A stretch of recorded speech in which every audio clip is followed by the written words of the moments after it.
wait a second. How did you know that I wanted to do that before I wanted to do it, right? Instead of the age-old marketing, like I have to guess who my customer is. I have to guess what they're thinking. What a beautiful thing to actually have them ask the long-form question, but in a conversational and stateful way.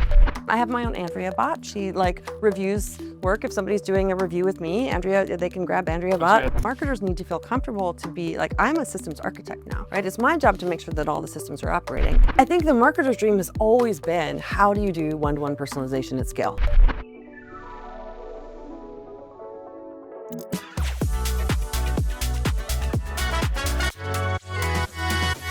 So there's a version of the AI conversation that's all about the data and the models and the platforms and the agents.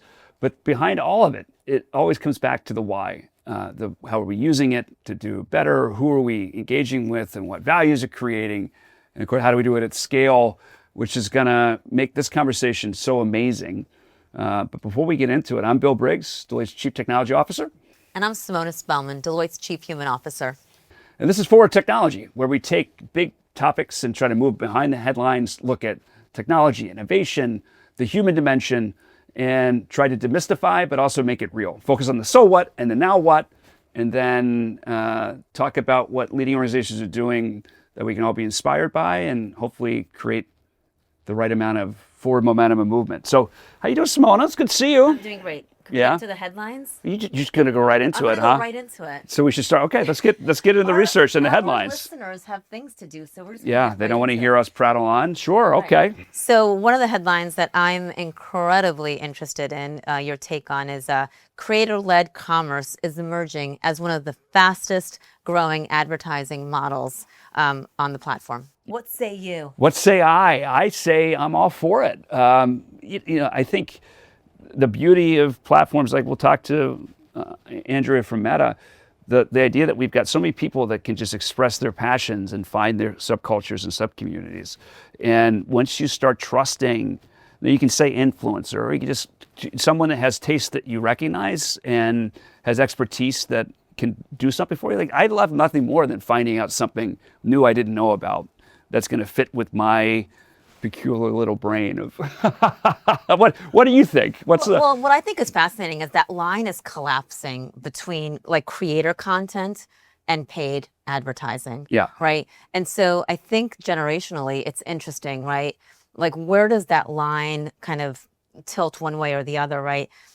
My daughters, 26, 21, they're all about, creator, led campaigns. And I'm more about really trying to trust the paid advertising because perhaps they've done the fact checking and all of that, right? And so from brands that you trust, though, right? For brands that I trust, right? So it's interesting. I'm a little bit on the fence on which way I'm going, and perhaps it's a combination of the two, which I'm sure Andrea will get into that, but it's a combination of the two. You've got all of this information, and as a user, you've got to decide which. Okay. I want to revise my position. I'm not changing it. Okay. But well, it's because I've said something, no. right? And you sparked a thought. I sparked a thought. Yeah. That's not a headline. I'm used to this. But I'm all for personalized content that means something to me, and I don't care where it came from, but I do find myself trusting individuals. I do pinball. That's a hobby of mine. He has so many hobbies. Yeah, but that's one. And there's a website that's just for pinball enthusiasts. And there's people that over the years, there's any subculture has that. And I trust the voices of some individuals. And, it's I don't want a billboard. I want someone to say, hey, Bill, I know that you love Arcade Fire and you're going to love Francis and the Lights. It's a specific recommendation that if it's right, I'm going to trust them more. And then it just pays itself forward. Right. And I understand that. But again, there's so many different avenues of information that you can get. And you can go to the communities that you trust. Yeah. You can go to the fact-based and just kind of putting that all together. I just think is interesting. And we're in such a time right now where we've got the ability to have both at our fingertips. Totally. A well-balanced diet of content and information is good for the soul. Yeah. I'm excited to talk to Andrea. Yeah, it's going to be amazing. It's going to be awesome. Hey, welcome to The Big Idea. It's the part of the show where we take some big headlines and try to break them down and make them real and see how organizations are thriving in this time of tech and innovation. And we couldn't be more thrilled to have Andrea Gellert, the VP of Business Marketing at Meta. Yes. Thanks for being here. Thanks so much for having me. Yeah, I mean, your career is amazing. It's been this intersection of business and strategy and now obviously marketing. Tell us a little bit about your role, and we're going to dig into this moment in time because there's so much happening in your world. But yeah, there's so much happening. So I'm responsible for all of the B2B marketing that we do at Meta, and that includes everything from audience marketing, from small business to medium size to large to enterprise. It includes our developer community to market to. It includes product marketing, experiential marketing, kind of really the full shebang, as they say. Yeah, shebang and with a B, because the reach is billions. We operate at that level of scale at Meta. This is true. I mean, it's incredible. And all right, so maybe if we start with just thinking about AI in your world, clearly there's so much potential, yes, but also navigating through where to apply, how to apply, how to talk. So how do you think about that? How are you seeing it unfold right now? I mean, it's really touching both every part of our world internally in terms of how we operate as a team, yeah, as well as what we're creating and enabling for our clients and whether or not they're business clients or consumer clients in the market. So it's a really end-to-end transformation, which is quite incredible. And business agents obviously is a huge piece. Yes. The continued move into the glass space. It's someone that loves ideas of new technology and then all the tools that you need to manage the platform and the connections. And I'm going to assume that's a flywheel as it comes together. Absolutely. Yeah. If you think about it, we're moving beyond, particularly on the business side, being an ads platform to really being able to deliver across the full funnel, to use sort of marketing speak term, right? But it's everything from how consumers discover us, whether or not that's through our platform, through brands directly, through creators, through other connections that they have, through to purchase, and then the business agent, also opens up the door for post-purchase communication. We already have, which is, I think, a stat people don't know, we already have 1 billion conversations happening daily across all of our conversational threads, whether or not that's WhatsApp, Instagram, I know the B, or Facebook, between businesses and consumers. Forget about the ones between consumers and each other. And so our Meta Business Agent really allows for a really seamless conversational commerce to emerge. And I think that's where we're really moving towards, right? How do we have seamless experiences? The glasses are another thing that allow for a very seamless interaction in your environment. You don't have to look at your phone. You can be somewhere like the south of France and be present. That's an amazing thought. Yeah. Exactly. And find out information as you go versus have to prepare for the thing that you might see in 500 meters down the road, right? And so, and that, ultimately you can activate, like, what am I seeing? How do I follow up? What can I buy based on what I'm seeing, right? It just becomes a very seamless experience so that people can operate with the connections that are more like authentic is what we're at. Well, that's a great, as the chief technology officer and the chief human officer, you see my eyes light up when you talk about platform and form factor, but the connection piece is such a huge piece. The connection piece is really important. And what I love about it is the community that you start to create with even the glasses, right? People feeling like they're part of this community, and how do I make this my everyday experience? And I would love to talk a little bit about trust, right? Like, that's the big thing right now, right? People need to feel comfortable and trust that the technology that they're using, the information that they're getting, right? And so can we talk a little bit about that? Like, what does that look like right now for you at Meta? I mean, what I would say is that that's always been super important as a platform, right? And so, we apply the same standards, in the AI work that we've always done, because I think it's critically important that people trust the platforms that they're on. They trust the information that they're getting from the platforms and the like. And so, I just think our AI approach to that is an extension, right? And we've invested a lot into our Muse Spark models and continue to learn and train for them. And this is an ongoing area of development. I mean, what you can do with the architecture now and with the harnesses that we have, we couldn't do 6 months ago. So it's just evolving at a super fast pace. And I love a couple of things I know we want to hit. So this idea of conversational and personalized commerce, it's a fascinating. And then even when you just talk about what Spark gives you, instead of the age-old marketing, like, I have to guess who my customer is. I have to guess what they're thinking. What a beautiful thing to actually have them ask the long-form question, but in a conversational and stateful way. And you know, I think the marketer's dream has always been, how do you do one-to-one personalization at scale? Sure. How do I read your mind and then one-to-one personalization at scale? How do I know where you are? How do I find you? How do I know exactly what you want? And that's really been the holy grail. And then if I could do it, how in the world am I supposed to pay for it? You know, reach all the people that I want to reach and continue the conversation. And I think AI just unlocks the potential for that, right? I mean, we have the ability to maybe not, you know, to approach infinity, you know, in a much more accelerated pace. But in a genuine way too, because I don't like to be marketed to. If I feel like I'm being marketed to, okay, we can agree on. Nobody likes to be feeling that they're being sold. I'd love to discover a musical act I didn't know of before. Right. I love to discover a piece of fashion that, like, oh wow, I didn't know that existed. And if it's tailored, so it's not shotgun approach, but it's actually based on my taste and my history and, I know my friends that are doing it or influencers I trust.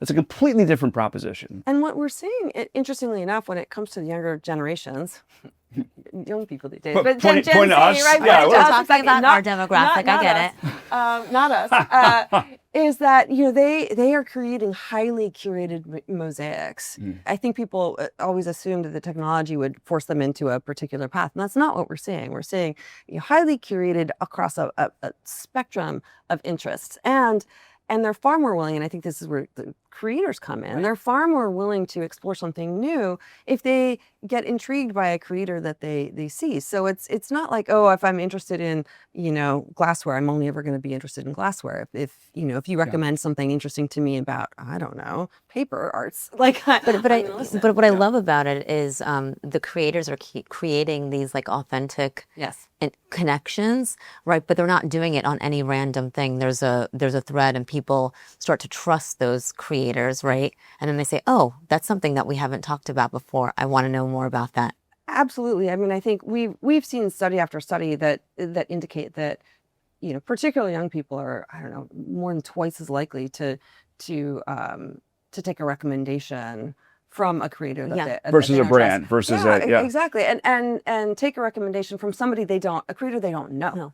But if they're a creator and it looks like they have a following, I'm far more willing to trust you. And then, you know, I'm far more willing, I think it's in the 90 percentage points, we might have to check that stat later, but willing to purchase. Right. And so that's one way, to your point, of how do you establish trust. You have your community help create the trust around you. My daughters tell me that so-and-so actually likes those pants that you picked, so you can buy them. Otherwise, I would not be. That's nice for the permission. No. Your blessing is official. The blessing is. I've met her daughters. I know that's an important.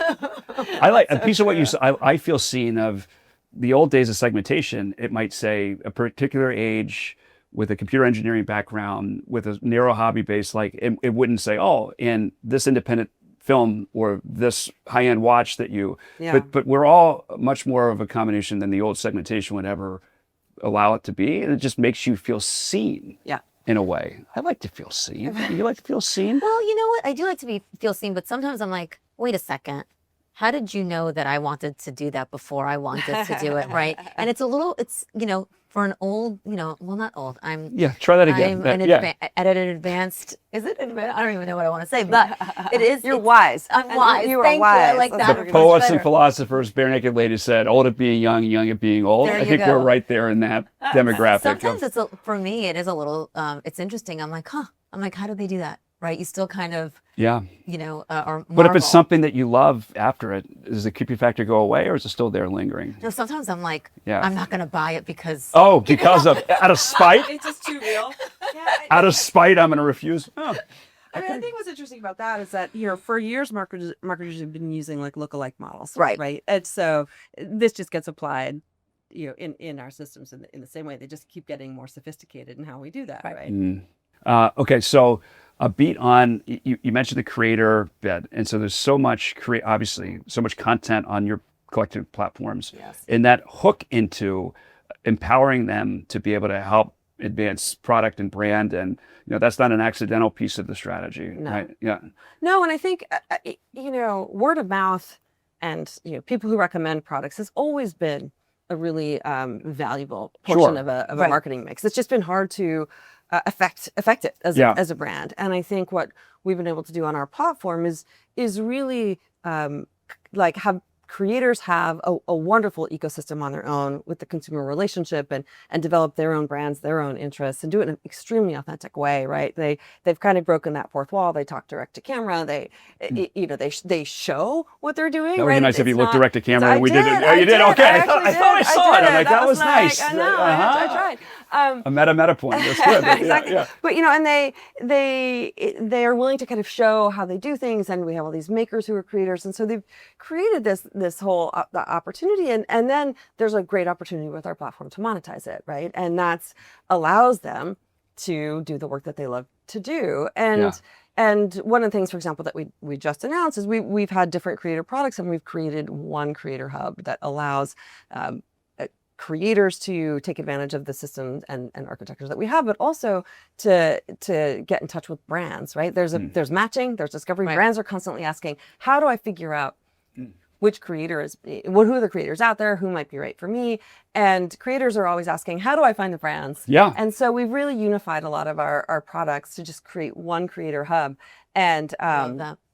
and that's, I mean, people are finding tremendous value. So I'd love to really talk a little bit about, you're building this marketing organization in this AI era. What does the talent look like now? What does the culture look like now? I would say some of the fundamentals haven't changed, right? You need critical thinkers. You need people who are lateral thinkers that can connect the dots. I think that you need people to, marketing, it takes a village, right? To get marketing out the door. You need people who can form relationships across, whether, your product folks, your data folks, your market insights folks, your experiential folks. So you need people who have that ability and agility to do that.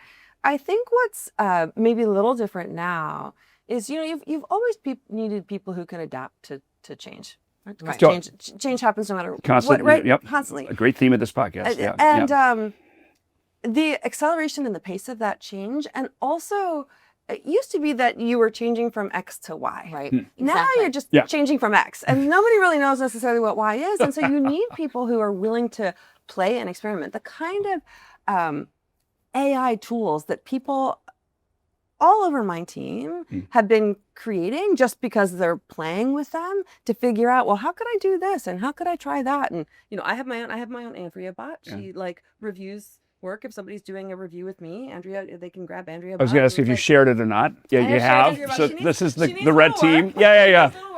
So it's a. Is she harsher or is she kinder than you? She's sometimes a little bit not on point. Okay. Right? So she's kinder for sure. She's kinder, which was by design, right? You don't want to crush parents, but I love that.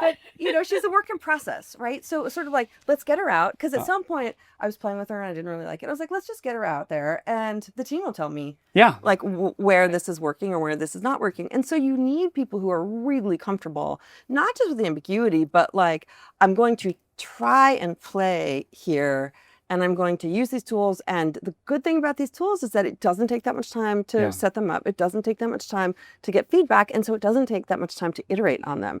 And that's something you need people to feel comfortable with that. And it's the patience, right? It's the patience to say, we're trying something out. We're curious about what this is going to do, right? And let's ask the right questions and tweak it, right? And the curiosity is super important. I think, particularly in marketing, there historically has been a lot of emphasis on execution, because it would just take so much to get campaigns out the door. And now, we're either automating or automating plus AIifying a lot of our systems. And so the marketers need to feel comfortable to be like, I'm a systems architect now, right? It's my job to make sure that all the systems are operating. I know. I'm approaching into your world, man. No, I love it. Yeah. But I need to feel comfortable looking at evals and diffs and how I'm going to make sure that the content I'm putting out there is what the AI is grabbing from it is what I want it to be. And so you also have to take pride in that your outcomes are pretty different than what they were before. So take this, because obviously you have the advantage of one of the leading AI collection of research and platform to be able to take it in-house. But as you talk about the transformation that's going on within your teams, I think this is a common thread we see across of how do we help awaken people that maybe never thought of themselves as technologists, thought that there was a high bar and that's not for me, to be able to inspire them, but also to not be so beholden to the tasks and the roles I've always done and the way it's always been. And I know you guys have put a lot of thought in making that. And what advice would you give to other executives and other organizations across industries maybe to try to follow? I think there are a couple things. I think one of the things that's been helpful is my boss asked me, so I passed it down to the team. Like what would we have to do to create capacity on our team? Right? It's always historically been, in order to do more, I need more money, I need more people. Sure. It's like, what would you have to do? What could you create in order to create capacity? Yeah. And that kind of throws the gauntlet down and says, like, this is an opportunity to rethink. And I think that's a familiar theme that others, okay. I was going to say, it's like, because one of the things we go right to you were talking about, people are on the tools they want to use. You go right to the technology. And at the end of the day, I mean, there's a stat out there that 93% of organizations spend most of their budget on the technology side of a transformation. And if we do the math, that's only 7% on the human side. The change, the talent, the culture, the learning. You're not talking about re-engineering. You're not talking about looking at the work and redesigning the work, understanding what the skills are that we need. How do we need to reskill our workforce, right? All of those things. And you nailed it, right? If you're not really thinking about redesigning it, you're missing that opportunity. It's not that different than fundamentals as a marketer. You need to have a North Star. Right. Right? What's the why? Why are you doing this? What is it that you're trying to achieve? The technology is only good as your vision that you're out there trying to get with it. And so if you're not clear about what that could look like, and it's tricky right now because the technology is moving so much faster than our ability to absorb it, that it's also the balance I struggle with is like the North Star has to be kind of big and broad enough to create space for, I don't know, like pivots or changes or. Well, I want to pull on that thread especially as you just think about dealing with your advertisers, dealing with your creator network, and you're giving them tools, you're giving them the platform, you're giving them the data, and you're giving them recommendations.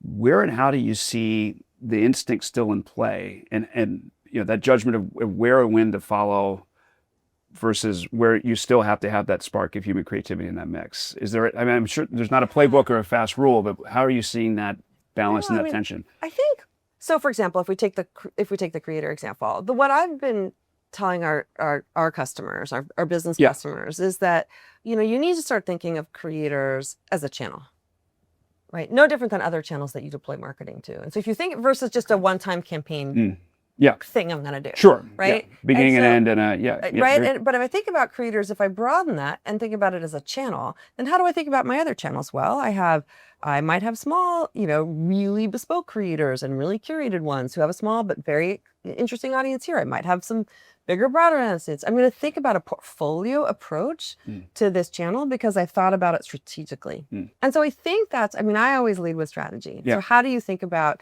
and so if you're starting to think about that as a business, okay, well, how am I thinking about my business strategically? How do I think about, for example, creators? Then you can move to, okay, let's start like testing that theory out. And so, then we get examples of like, H&M started working with creators in a way that they didn't before, and they saw 2x ROAS, right? Like, but it's because they sort of re-looked at and reshaped how they were framing like creators in their mind. And so I just think that reframe as we go through this is really important. And the platform, the models, they're learning from when there's an override of the recommendations, a human judgment, because we know our niche community maybe. So, and then the next time around, it's going to be that much closer to. AI has been powering our recommendation engines for this is not new. This is not breaking news on. This is not new for us.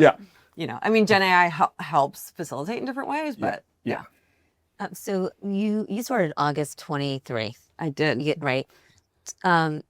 It's been an amazing change, like so much change since then. How has that evolution been for you? For you personally? Very personally. This is the therapy session. This is the good. For you personally, how has that evolution been? I mean, listen, like, I just think it's fascinating, like just the role that you're in and in this time period that I just fascinated. So I'd love to get how you personally. Yeah, no, I mean, I was really excited to take the role for a couple reasons. One is they had Alex had brought together all these functions under one roof for the first time for business marketing. Business marketing had been somewhat federated. Okay. Product marketing was in many places like over here, and experiential and large advertiser was over here. Scaled was in completely different orgs. So the opportunity to take I would say a more typical, like into a typical structure and lead through that change, because it was a lot of change for the team at a time where the team had just come off the first layoff series that the company had ever had. So there was a lot of grief actually when I came in. People Heavy. right? People had a lot of colleagues who had been there before, a way of operating that had been there before, had changed. But I came in because I thought, oh, this is a great opportunity to shape something from the start. I like white space. I like, building. And so this was just a great opportunity to do it. So that was sort of the first thing. The structure was really interesting to me. The opportunity to operate in the bees globally, right, is just not a lot of those out there. The privilege of working for somebody like Alex Schultz, who, is not just our CMO, but also our head of data and analytics for the company. And the value proposition of what we do, right? How do we create connection? And in a world where social media is not just here to stay, but it has sort of transformed how people find out information, make connections, et cetera, across our platforms, including, incredible platforms like WhatsApp and the like. So to me, it was just this really great opportunity. So I came in and I was like, yay, let's go. and the team. I'm loving this energy, by the way. It's amazing. You see the spark? I can see it. Yeah. So, and I was like, let's go. And the team, it took me a while. It took me a beat to realize that the team had been through a really different process. And so I had to spend a lot of time just really understanding context, understanding people around the team. And I, when I started in August, we were planning. It was basically, I got there and then, like within a week, everybody was together because we were planning for 2024. And really this team was not used to having unified strategy, unified North Star, goals that got cascaded down to the individual level and accountability structures around that. It had just been operated in a very different way, and very different ways, right? So each of these teams. And so I spent probably the first year and a half just really working. I have a phenomenal set of direct reports and just spent and phenomenal set of cross-functional like HR, XFN to really help me and really felt that like we had gotten to this place in the last year where everybody's rowing in the same direction. Everybody understands what our goals are. People understand how to think about strategy, how to incorporate it, how to be held accountable to it. And then like AI hits. Yeah. It's like, all right, with everything you were doing, like we now have, exactly, just like these little things, I don't know what they are, but it's like, smash through it. Yeah.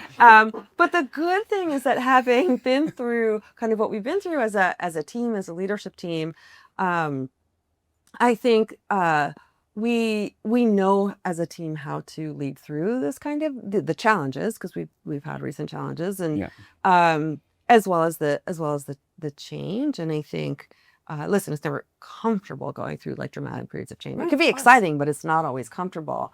But I think we're at a place where they always talk about high performing teams, or one that can move quickly through all the phases that you have to move through in order to affect change. And I feel like for the most part, we're there. And this is like a perfect example of the enduring human capabilities that we need to lead in this era that we're in. So thank you for your empathy, your resilience, your patience, all of those things, because look at where you are now, from 23 to now. Like those are all of the things, right? So it's and having it as a core discipline, it's not slowing down. I mean, the tech advance is only going to continue. It's not slowing down, and you have to decide if you're in or you're out, right? And I think like we've talked a lot about how do you make sure that you are currently, sometimes you have to recontract with yourself. Like, am I in or am I out? And you need people who are in.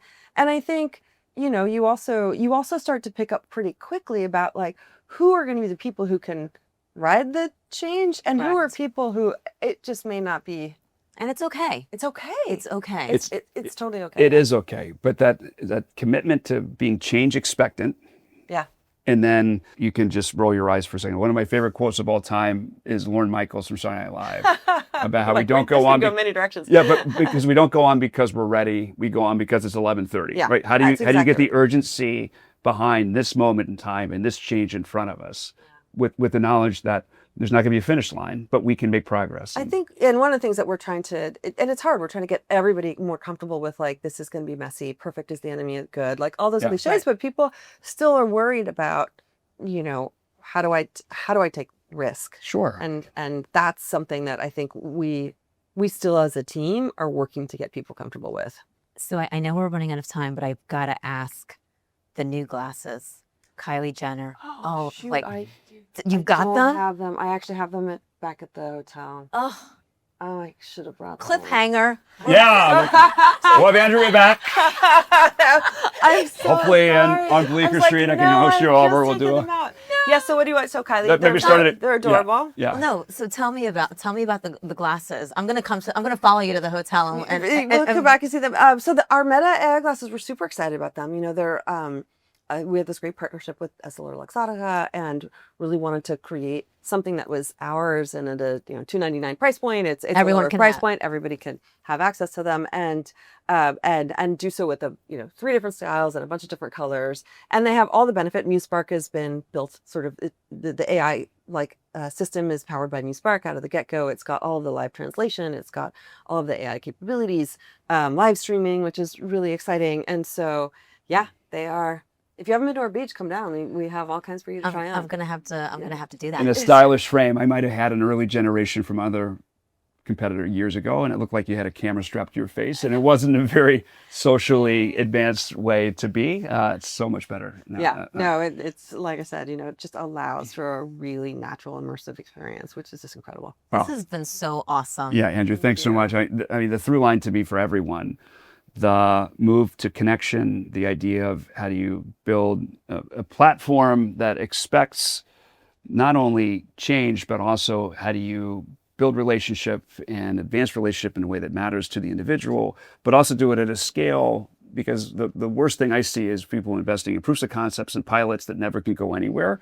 And if you're going to get to the B's on reach and influence and impact, that's not a way. That's the number one question I have when people are developing tests. Yeah. It's like, can it scale? Yeah, build ones to deploy globally at a scale that most can't imagine of. But Andrew, thanks so much for being here. Thank you so much Thank for your you. time. Awesome time. It was great Yeah. to be here. This was fun. Thank you so much. Thank you. I really had a fun time. If you're enjoying Forward Technology, take a moment to leave a rating on Apple Podcast. It helps more leaders find the show and join the conversation. And if something from today landed for you, whether that's AI creative debate, the creator commerce shift, or just Andrea's framing on what stays human, share it with someone on your team who may appreciate the conversation. So how great was that? Well, I'm completely energized. Yeah, totally. I mean, to see a woman with such grace, confidence, what she's done in the past, is it 4 years, is just inspiring in so many ways. You can see the pride and excitement as you talk about it, and not just in the past tense, Right. but what's still coming and what's ahead. Like that just jumped off to me. And she's got a bot. Yeah, I don't know if I need a Simona bot in my life. Yes, you do. I'm Everybody needs a not, Simona bot. I'm not sure I'm ready for that yet. We'll ease in. Maybe we'll get a Brett bot first. Well, what actually might help us. Yeah. But I'm excited. I am excited about the glasses. Yeah, I could see you in smart glasses, rocking some. Yeah. I don't have them here. Yeah, wait, that's fine. No, but listen, every organization, marketing and customer is a universal truth. I think there's so many great lessons here about how do we advance technology as much as we can, use it in the places where it matters, but also not lose track of what really is the connection. It's understanding their audience, their community, and starting with the why of their goals, needs, values. Yeah. And I loved Andrea talking about always on change, acknowledging that it's no longer you start here and you end here. It's always on. Yeah. Acknowledging that is just a big part of the process and the journey, right? I haven't heard the from X to Y to just from X. I like that. Yeah. We're just going from X, from X to where we don't know, to hubcaps, to, So that was an amazing episode. And, I think it's a great tech human innovation for big purpose and broader mission. So listen, I love Forward Technology because we get to talk to amazing leaders doing incredible things. And hopefully there's enough that you can take back to your own teams and organizations and communities and apply yourself. Next time on Forward Technology, we'll bring in another guest navigating a defining enterprise question. And as always, we'll get past the headline and into the decision. Subscribe so you don't miss what's coming next. So just like always, don't bet on the future, build it. Until next time. This podcast is produced by Deloitte.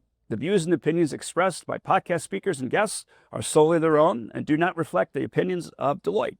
This podcast provides general information only and is not intended to constitute advice or services of any kind. For additional information about Deloitte, go to deloitte.com/about. This publication contains general information only, and Deloitte is not, by means of this publication, rendering accounting, business, financial, investment, legal, tax, or other professional advice or services. This publication is not a substitute for such professional advice or services, nor should it be used as a basis for any decision or action that may affect your business. Before making any decisions or actions that may affect your business, you should consult a qualified professional advisor. Deloitte should not be responsible for any loss sustained by any person who relies on this publication.